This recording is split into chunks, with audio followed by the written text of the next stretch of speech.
em 1972, o ano era 1972, no começo de 72, eu estava morando nos Estados Unidos, eu tinha 17 anos de idade, eu morava como estudante de intercâmbio na casa de uma família americana. Era uma família católica, na época eu era de uma família católica, o intercâmbio geralmente escolhia famílias da mesma religião para colocar ali os estudantes. Então, eu pegava um ônibus escolar para ir a uma escola católica, que ficava, um colégio católico, que ficava numa cidade vizinha, em Joplin, e esse ônibus escolar era fornecido pelo padre da cidade onde eu morava, cidade de Carthage, uma cidade menor. E como era o padre que fornecia o ônibus, então todos os dias de manhã o ônibus pegava todos os estudantes nas suas casas, depois ele ia para a igreja católica, ali em Carthage. Nós descíamos do ônibus, assistíamos uma missa de uns 20 minutos mais ou menos, voltávamos para o ônibus e íamos então para a escola na outra cidade. Isso aí dava 6 dias por semana eu ia à missa, porque no domingo depois eu ia à missa com a família na qual eu morava. E durante o trajeto, eu acho que levava mais de uma hora ou mais até, juntando a missa e mais o trajeto no ônibus. O rádio ficava ligado e tinha um som muito bom naquele ônibus, e ele colocava numa rádio, e essa rádio sempre trazia os últimos lançamentos, as principais músicas, né, as melhores músicas das paradas de sucesso. Eu me lembro muito bem que uma música que tocava todos os dias, porque ela estava nos primeiros lugares, talvez no primeiro lugar, chamava-se American Pie. Não tem nada a ver com os filmes que fizeram depois com o mesmo nome, porque American Pie é uma torta tipicamente americana, e essa música falava muito forte da cultura americana. Essa música, ela foi um sucesso, e ela durava 8 minutos e acho que 23 segundos. Isso significava que quando você comprava o compacto simples dela, você tinha que tocar de um lado, depois tinha uma pausa, virar o outro lado, para tocar o resto da música que vinha do outro lado do compacto simples. Hoje a gente nem imaginaria o que é você parar de ouvir uma música para virar o disco, né? Mas era sucesso e vendeu milhões de discos. E ela foi composta em 1971, 72, alcançou as paradas de sucesso. 40 anos mais tarde, a letra, o manuscrito da letra, foi vendido por $1.200.000. Tamanha era a importância dessa música na cultura americana. Aqui no Brasil, não sei se tocou ou se foi algum sucesso, porque realmente ela não falava para brasileiro. Ela falava de tudo o que acontecia nos Estados Unidos. E é uma música bastante profana do ponto de vista cristão, porque ele usa, inclusive, elementos bíblicos que são parte da cultura americana, misturando com música, com outras coisas. E ela é considerada pelos críticos de música uma das 5 músicas mais relevantes do século XX, no mundo inteiro. Então, não é pouca coisa pelo ponto que ela alcançou de sucesso. A letra dessa música, ela fala basicamente, tem até site explicando a letra. Para você ter uma ideia, a letra é extremamente complexa, extremamente poética. E ela descreve os anos 50 como se a música, o rock and roll, fosse a época da inocência. E aí ela entra nos anos 60 como a época da turbulência. E aí muda. Inclusive ele diz que os críticos da música, os analistas da música, dizem que Deus foi substituído pelo rock nos anos 60, pela música. E depois ela entra nos anos 70, a música, falando de desilusão. E o autor, o Don McLean, que é o compositor e que cantava também essa música, ele fez essa música em homenagem ao ídolo dele. O ídolo dele chamava-se Buddy Holly.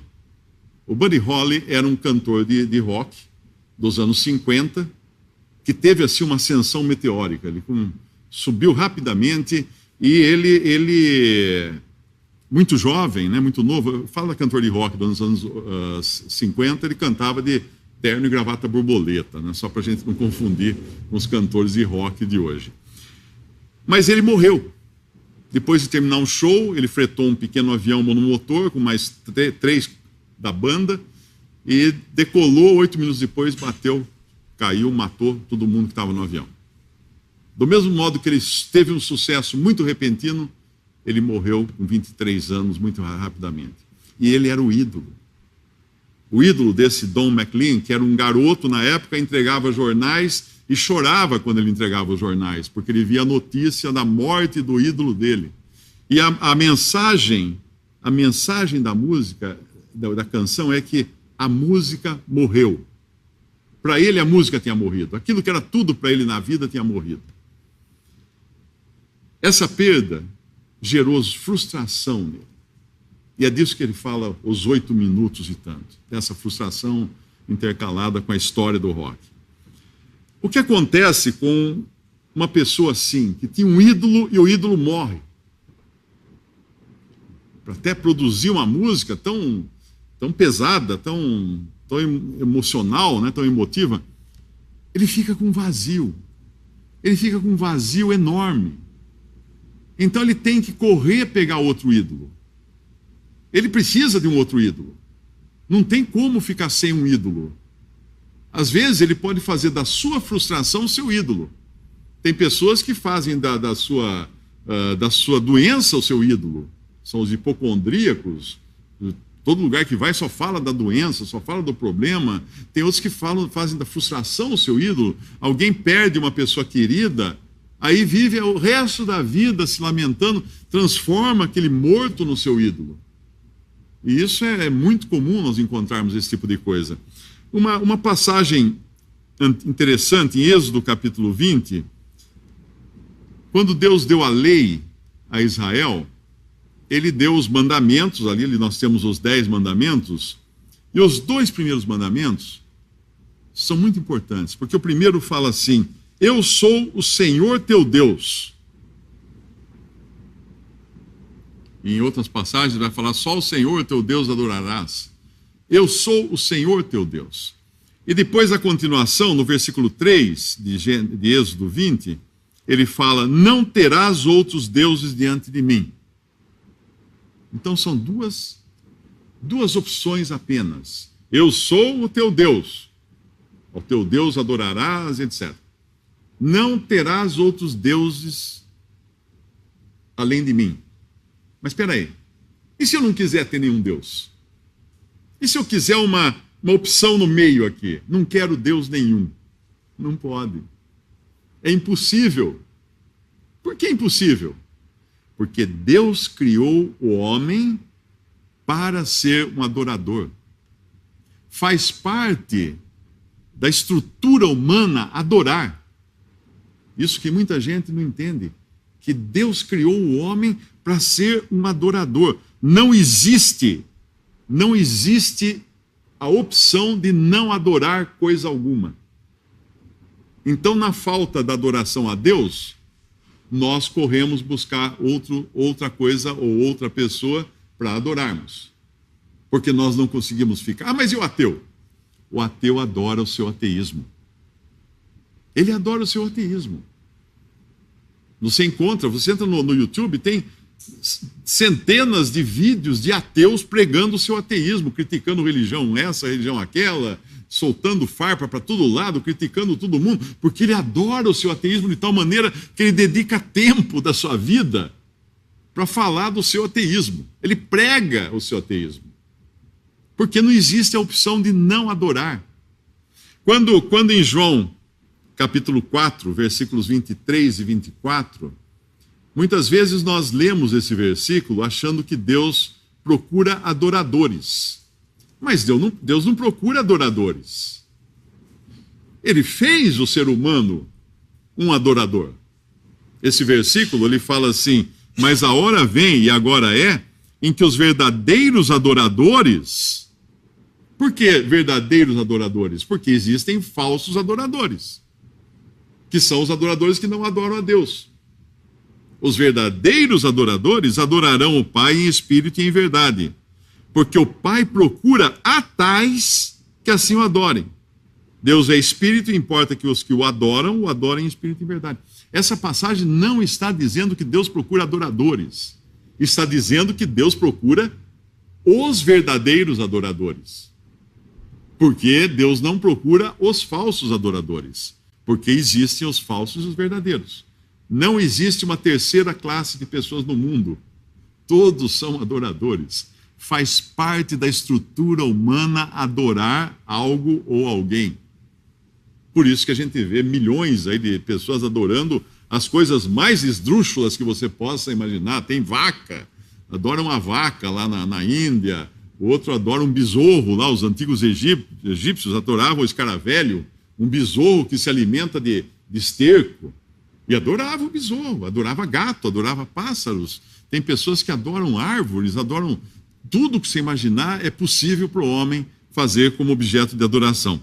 Em Romanos, capítulo 1, nós vemos mais um pouco disso daí. No capítulo 1, versículo 18, diz que, porque do céu se manifesta a ira de Deus sobre toda a impiedade e injustiça dos homens que detêm a verdade em injustiça. Porquanto o que de Deus se pode conhecer, neles se manifesta.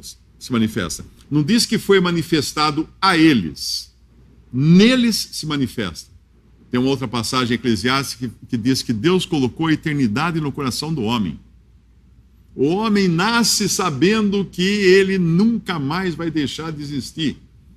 Talvez por questões de doutrina, de ensinos errôneos, ele põe na cabeça que ele vai ou deixar de existir, ou que qualquer coisa, mas não adianta. Ninguém nasce ateu. A pessoa se torna por meio de raciocínios. E aqui ele fala, os homens, porquanto que de Deus se pode conhecer, neles se manifesta. Porque Deus lhe manifestou. Porque as suas coisas invisíveis, desde a criação do mundo, tanto o seu eterno poder como a sua divindade, se entendem e claramente se veem pelas coisas que estão criadas, para que eles fiquem inexcusáveis, indesculpáveis. Então, são duas áreas em que Deus atua. No coração do homem, ele coloca o conhecimento da eternidade, ele coloca o saber de que ele vai ter uma existência para sempre, que na morte não acaba. Por isso que as religiões no mundo sempre têm alguma coisa para dizer do que poderá ser depois da morte. Variam, né, as opções aí, mas todas elas procuram dizer que tem alguma coisa que acontece. Porquanto, tendo conhecido a Deus, não o glorificaram como Deus. Aqui não diz que eles não conheceram a Deus. Aqui diz que conheceram a Deus. Pelas coisas criadas e por aquilo que está no seu coração. Qualquer um que coloca a cabeça no travesseiro pode negar a vida inteira na frente de todo mundo. Ele põe a cabeça no travesseiro, ele sabe. Ele sabe.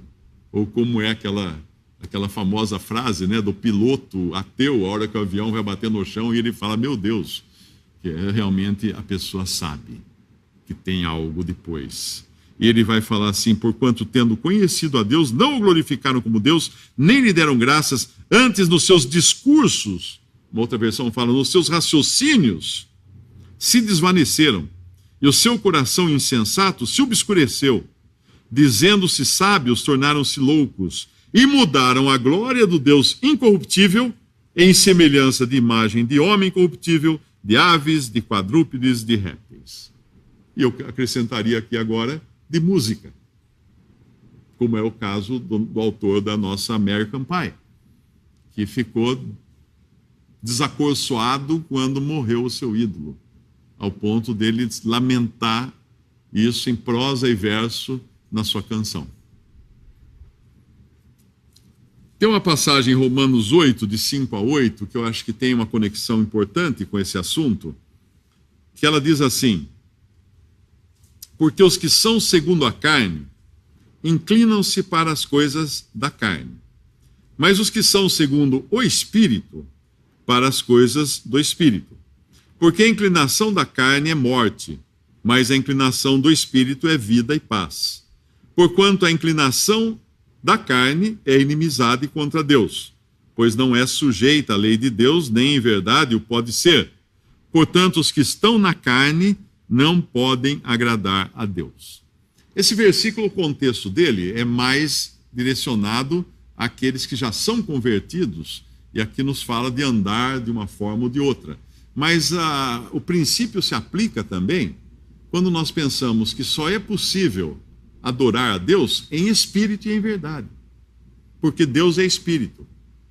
Então, qualquer coisa que não seja Deus não é objeto de adoração válido. Vai ser algo produzido pela carne, ou pelo mundo, ou pelo diabo, que são as três fábricas de deuses. Existem três fábricas de deuses: a carne, o mundo e o diabo. Então, a menos que uma pessoa adore a Deus e não a qualquer outra coisa, que a Bíblia chama de ídolos, ela está perdida. Ela está perdida. Portanto, os que estão na carne não podem agradar a Deus. O que a carne, o que um ídolo pode ser? Bom, o ídolo pode ser a sua carreira, o seu trabalho. Tem pessoas que trabalham, se aposentam e morrem, porque não se conformam de não poder trabalhar mais.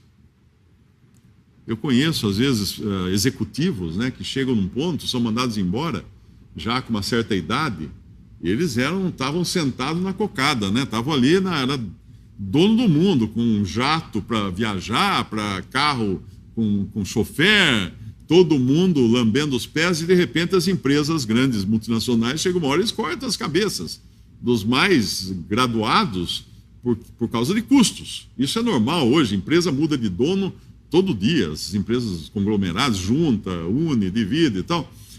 Esses caras entram em parafuso, porque a vida deles foi construída em torno daquele cargo, em torno da importância que ele dava ao cargo que ocupava. Então, uma carreira pode ser o seu Deus, a família pode ser Deus. A família pode... Planos que você tem de fazer isso, fazer aquilo, e de repente não acontece, era o seu ídolo. Era o seu ídolo. Liberdade, não, eu prezo pela minha liberdade, ninguém manda em mim. Tá. Até o momento em que você fica preso numa cama, e aí você tem que pedir tudo para os outros. Pedro foi assim, Pedro foi profetizado acerca dele, que um dia, ele era muito voluntarioso, né, muito na sua própria vontade, mas um dia iam amarrar ele e levariam ele para o lugar que ele não queria ir.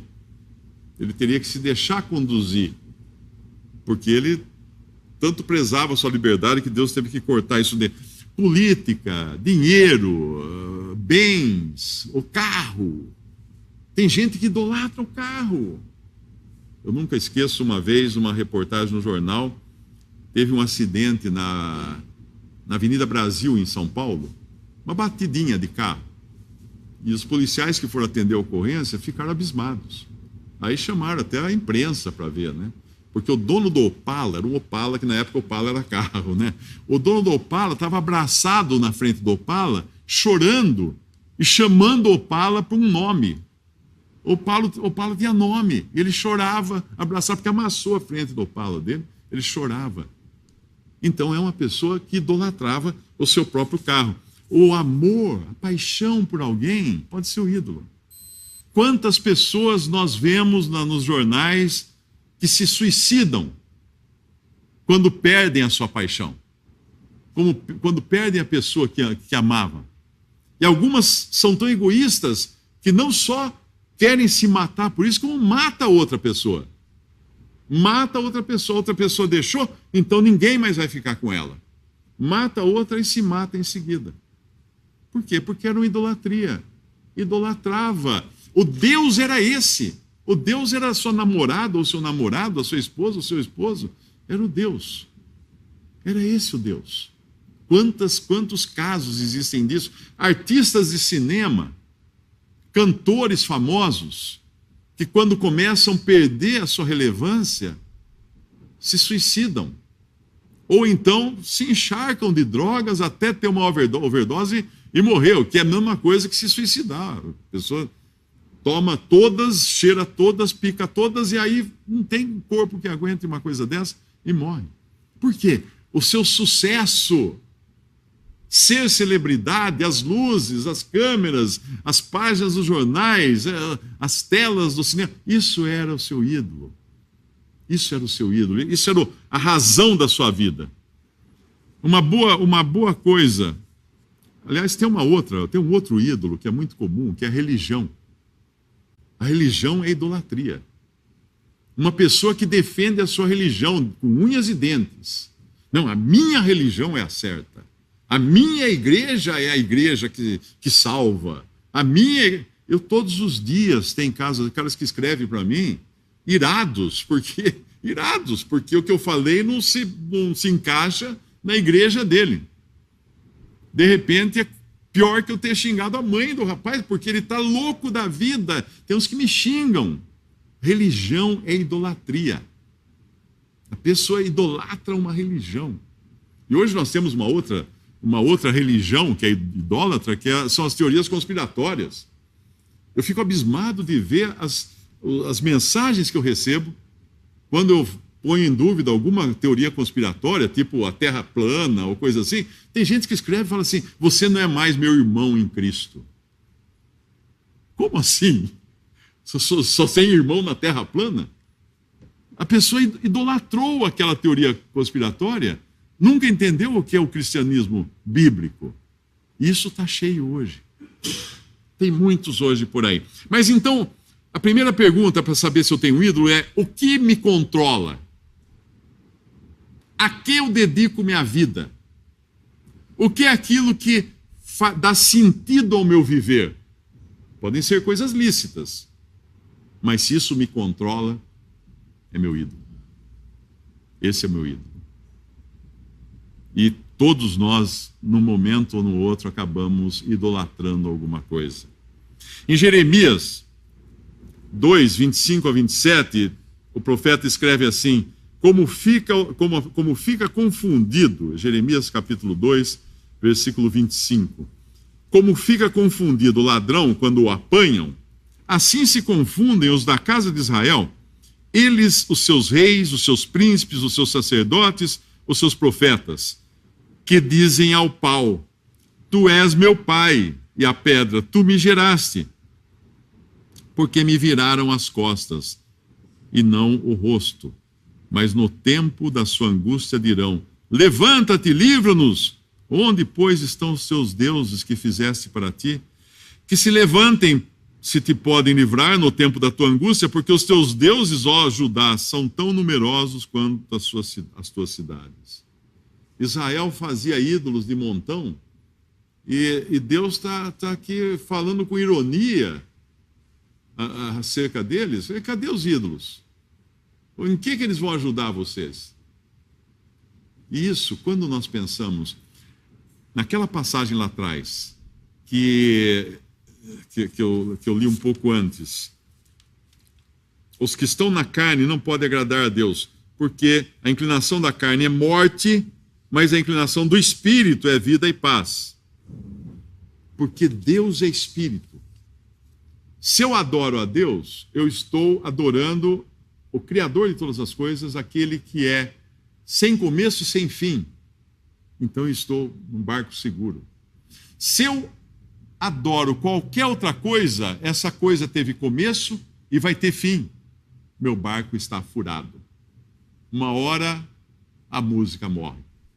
Eu fico na mão, sem a música, sem meu ídolo preferido, sem meu esporte que eu vivia para ele, sem a carreira de cinema que eu era o artista badalado e já não sou mais, acaba, tudo termina.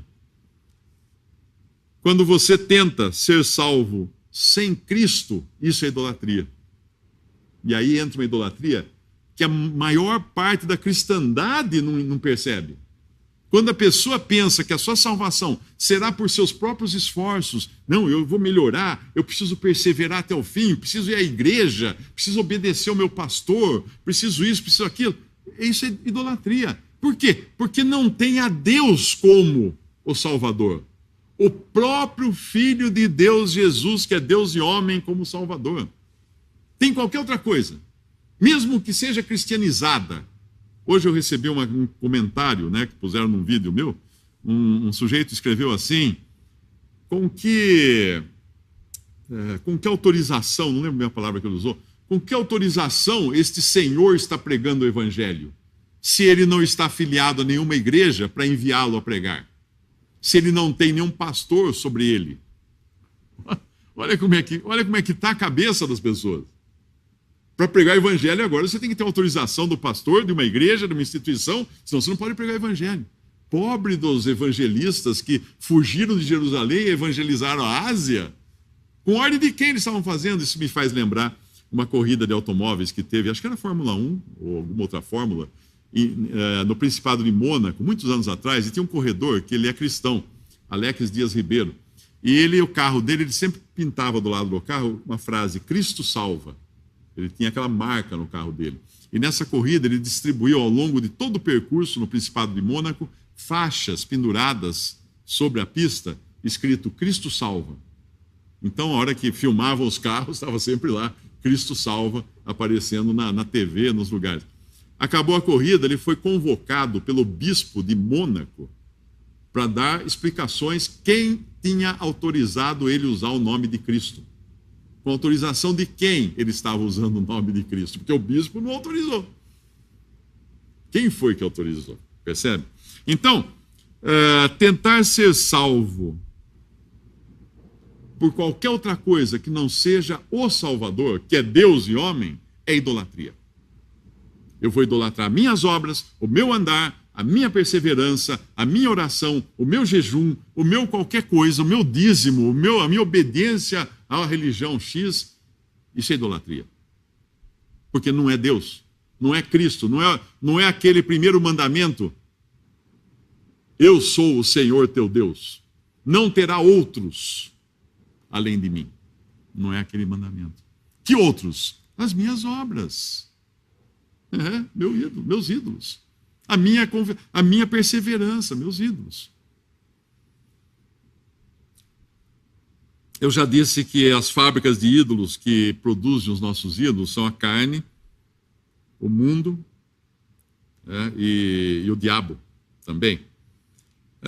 Alguns desses ídolos que eu já mencionei, que é as coisas que a gente gosta, que são coisas lícitas. Eu quero ter um hobby. Tudo bem, tem o seu hobby, mas de repente esse hobby vira meu ídolo, a minha razão de viver. Eu não vivo sem meu hobby, né? Eu sou uma modelo bonita, é meu ídolo. A minha beleza é meu ídolo. Porque o dia que minha beleza acabar, eu me mato, porque eu não tenho mais razão de viver se eu idolatrei a beleza. Percebe? Sexo é o ídolo de muitos. Muitos se mergulham no sexo e não conseguem sair depois, porque é o ídolo. Não vive sem. Esporte. Meu time. Quantas pessoas se suicidam quando o time não ganha? Ou o time perde o campeonato, o cara pula do prédio. Você encontra isso aí no jornal, o cara pulou porque acabou o campeonato, o time perdeu, o cara foi se suicidar. Porque era o Deus dele. Sem aquilo ele não vivia mais. A opinião pública. Pessoas que vivem preocupadas com o que os outros vão pensar. Os outros são o seu ídolo. São os outros o seu ídolo. Seu Deus são os outros. Política. Comunismo é um ídolo. Comunismo é um ídolo que transforma o Estado, na verdade, no ídolo. As pessoas vivem para o Estado, obedecem ao Estado, obedecem à organização central. Isso no comunismo. Mas você não vai falar do capitalismo? É um ídolo também. O capitalismo é um ídolo. Por quê? Porque o capitalista acha que a livre iniciativa é a solução para todos os problemas do mundo. Então ele idolatra o capitalismo, achando que está aí a felicidade mundial. Vai tudo se resolver se o mundo inteiro for capitalista. É o ídolo também.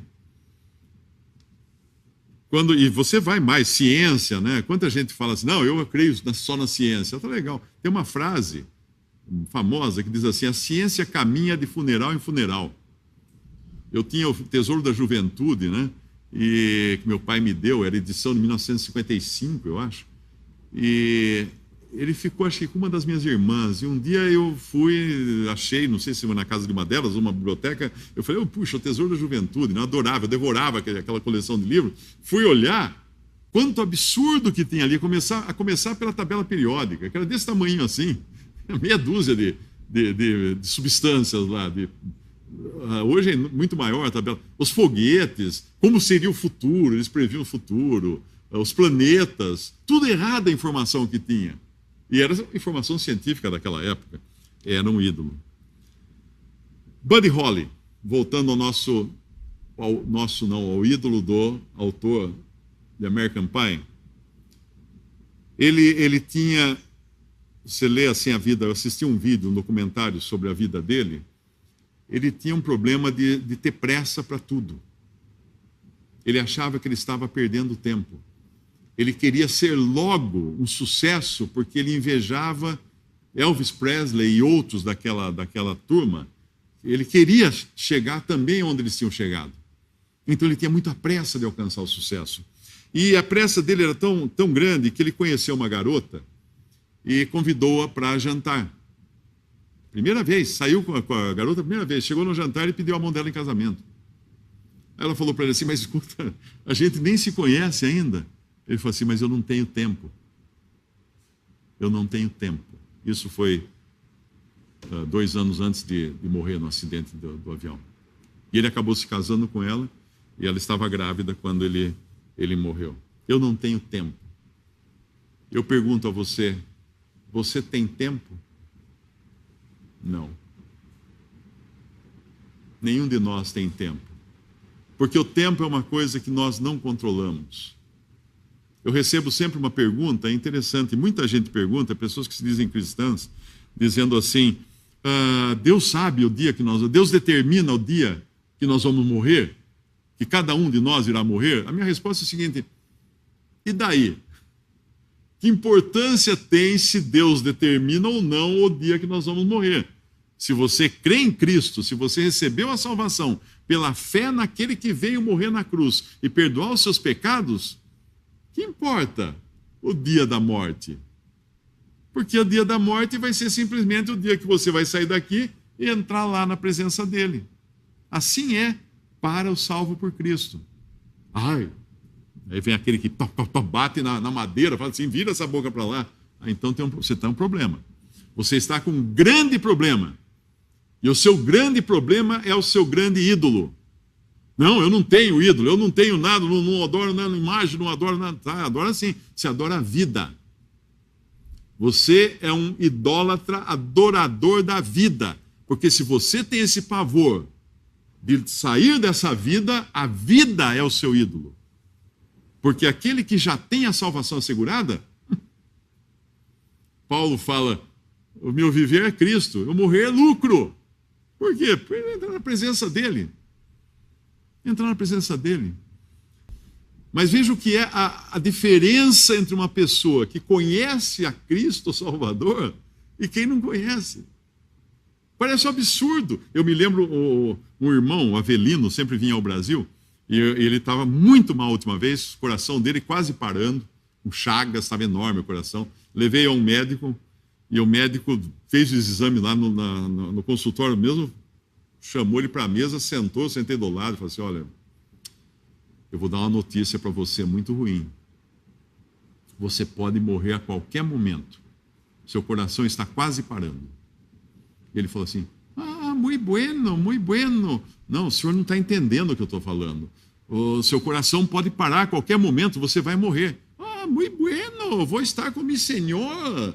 É bueno estar com meu Senhor. Vou encontrar minha esposita, já está ali. Eu vou me encontrar com ela. O médico arregalava os olhos, mas você não está entendendo, você vai morrer. Não, quem não estava entendendo era ele, porque isso é um coração que conhece a Cristo e sabe que não há nada nesse mundo que valha a pena se apegar, nem a vida, porque a nossa vida está escondida em Cristo agora. Aqueles que creem em Jesus, como isso pode ser feito? Quando Cristo veio ao mundo, Ele morreu para pagar os nossos pecados. Se você crê nele como seu Salvador, você recebe o perdão de todos os seus pecados já em vida. Quem ouve a minha palavra e crê naquele que me enviou, tem a vida eterna. O verbo está no presente. João capítulo 5, versículo 24. Não entrará em juízo ou julgamento ou condenação, mas passou da morte para a vida. Já está numa posição que só está aqui de mala pronta, ou nem mala precisa, porque para viajar não vai precisar da mala, para entrar na presença do Senhor. A música American Pie, do desalento do seu autor, ele diz numa estrofe assim: mas fevereiro me fez tremer, com cada jornal que eu entreguei, más notícias na porta, eu não podia dar mais nenhum passo. Eu não consigo lembrar se chorei quando li sobre a viúva dele, mas algo me comoveu profundamente o dia em que a música morreu. Esse é o lamento do autor dessa música, porque a música, o músico e a música que ele tanto idolatrava, haviam morrido para ele. Em Hebreus 3,15 fala assim: enquanto se diz hoje, se ouvirdes a sua voz, não endureçais os vossos corações. E em João 6, 68, 69, respondeu-lhe, pois, Simão Pedro: Senhor, para quem iremos nós? Tu tens as palavras da vida eterna, e nós temos crido e conhecido que tu és o Cristo, o Filho do Deus vivente. Quando muitos abandonavam a Cristo, Pedro falou essas belíssimas palavras: iremos a quem? Que ídolos teremos se nós temos a ti, Senhor Jesus, o Filho do Deus vivente? Para terminar, houve um homem, um milionário britânico no século XIX, chamado Charles Studd. Charles Studd era um jogador não só milionário, de família nobre da Inglaterra, mas ficou famoso jogando cricket, que era o esporte da época, um esporte que elevava ao status de celebridade aqueles que eram bons jogadores. Mas ele largou tudo isso, largou tudo que ele tinha direito, a herança dele e tudo mais, e foi servir como missionário na China, na Índia, em outras regiões ali do Oriente. Ele gastou a sua vida, milionário, ele gastou a sua vida por Cristo. E ele escreveu um poema que dizia assim: um dia escutei 2 linhas, nada mais, enquanto viajava ocupado numa vida falaz. Aquilo ao coração trouxe certeza presente, e nunca mais sairia do pensar de minha mente.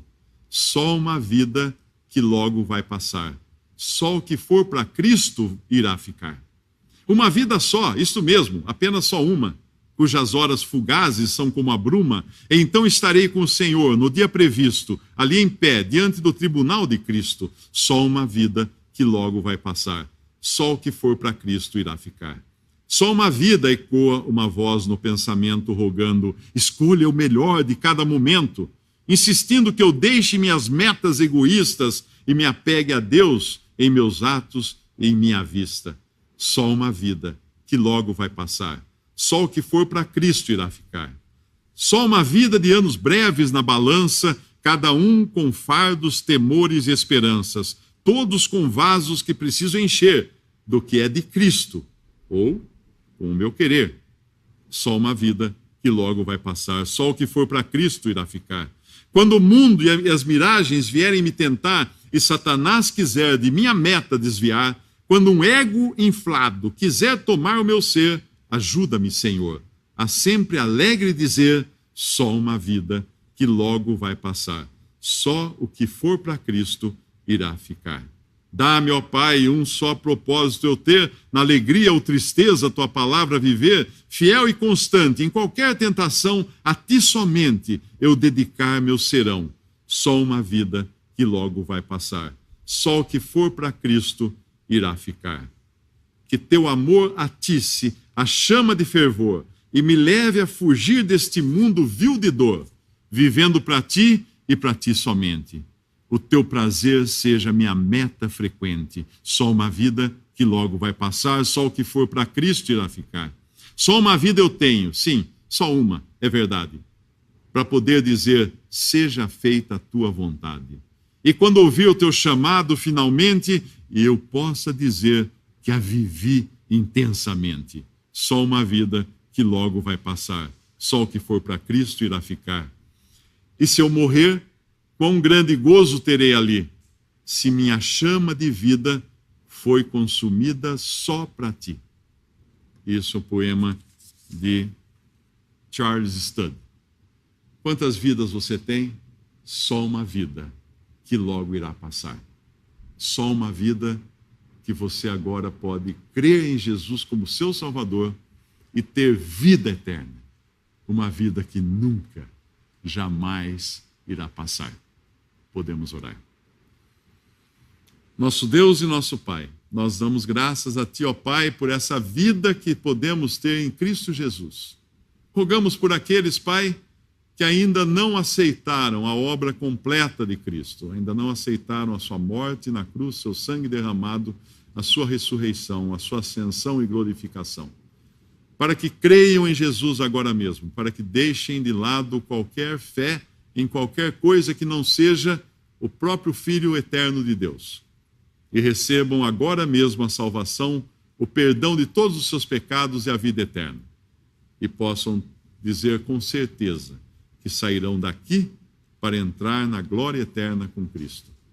Pai, nós pedimos isso, agradecendo por essa oportunidade de falar da Tua palavra, em nome de nosso Senhor e Salvador Jesus. Amém.